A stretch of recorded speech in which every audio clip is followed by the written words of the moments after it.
네, 지난해 지방선거를 앞두고 진행된 울산시장 측근비리 수사의 파장이 일파만파로 번지고 있습니다. 청와대가 첩보를 작성하는 과정에 참여한 것으로 지목된 전직 특감반원이 숨졌고 검찰은 그 첩보가 청와대의 하명으로 작용했는지 들여다보고 있습니다. 그러나 당시 사건을 맡았던 경찰은 하명이 아니었다, 정당한 수사였다 이렇게 반박하고 있는데요. 주요 쟁점들을 최형원 기자가 정리했습니다.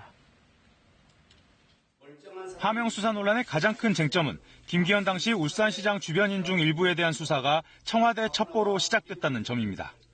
청와대 첩보는 2017년 11월 경찰청으로 이첩됐습니다. 한 달 후 울산지방청으로 내려갔고 4살을 거쳐 이듬해 3월부터 본격적인 수사가 이루어졌습니다. 검찰이 첩보 생산과 전달 과정에 주목하는 이유입니다. 반면 경찰은 통상적인 절차에 따른 수사였다는 입장입니다. 청와대에서뿐만 아니라 관련 첩보는 다양한 경로로 들어왔었다고 밝혔습니다. 당시 수사를 지휘한 황운하 청장도 범죄 첩보를 하달받고도 덮는 게 오히려 직무유기라고 반박했습니다.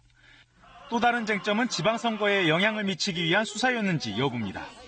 검찰은 경찰의 압수수색이 이루어진 날이 김 전 시장의 공천 발표일이었다는 점에 주목하고 있습니다.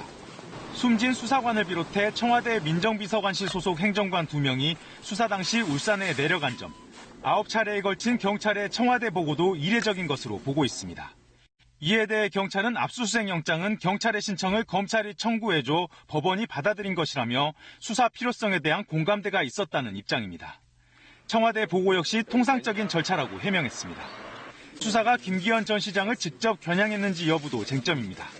검찰은 경찰이 측근비리 수사를 통해 김 전 시장을 압박하려 한 것으로 보고 있지만 경찰은 김 전 시장이 참고인에 불과했으며 입건조차 하지 않았다며 의혹을 일축했습니다. KBS 뉴스 최영원입니다.